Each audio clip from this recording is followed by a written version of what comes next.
ટામેટા સમારી લીધા છે, ઝીણા કાંદા સમારી લીધા છે, આ લીલી મરચી, લીમડાના પાન, એક લીંબુ લીધેલું છે, 250 ગ્રામ જેવા પૌવા લીધેલા છે. આ પૌવાને મેં 5 મિનિટ પહેલા ધોઈ લીધેલા છે. ધોઈને ગોળા કરી લીધા. તો તમે જોઈ શકો છો એકદમ છૂટા પૌવા થઈ ગયા છે. હવે આપણે પૌવા બનાવી લઈએ. તો હવે આપણે 2 ચમચા જેટલું તેલ મૂકીશું.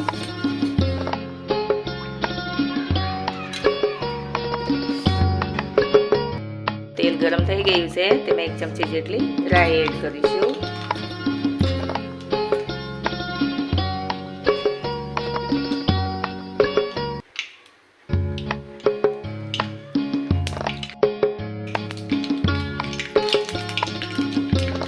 રાઈ ફૂટે એટલે 1/2 ચમચી જેટલું જીરું એડ કરીશું.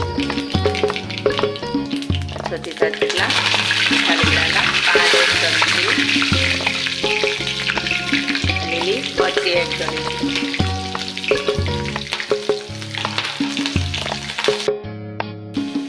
હવે તેમાં ઝીણા સમારેલા કાંદા એડ કરીશું.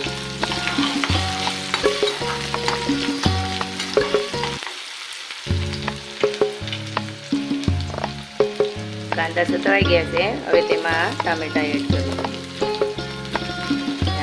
લીલી ડુંગળીના પાન એડ કરીશું.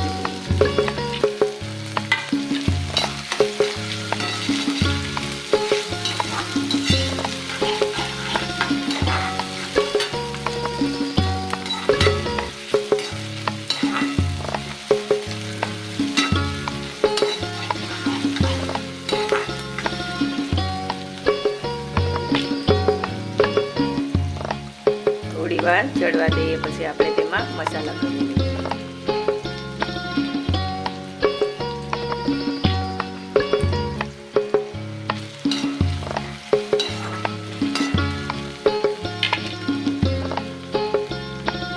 તેમાં 1/2 ચમચી જેટલી હળદર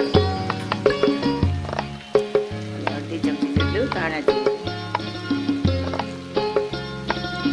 સ્વાદ પ્રમાણે મીઠું એડ કરીશું. બરાબર મિક્સ કરી લઈએ.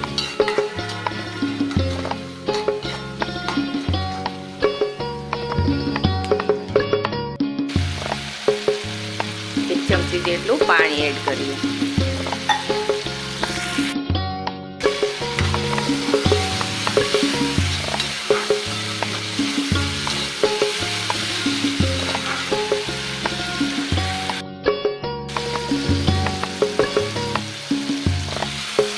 હવે તેમાં આપણે આ પૌવા એડ કરી દઈશું.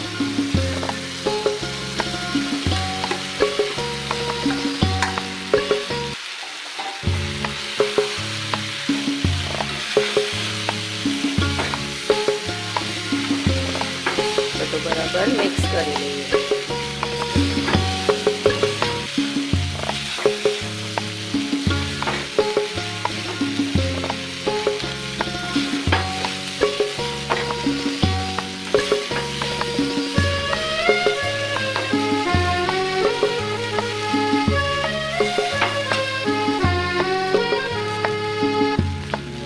આપણે 1 ચમચી જેટલી ખાંડ એડ કરીશું અને અડધા લીંબુનો રસ એડ કરીશું.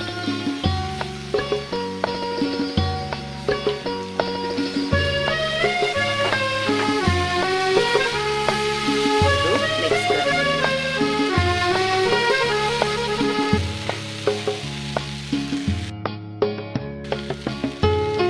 હવે તેમાં આપણે આ કોથમીરના પાન એડ કરી દઈએ. શેંગદાણા છે તે એડ કરી દઈએ.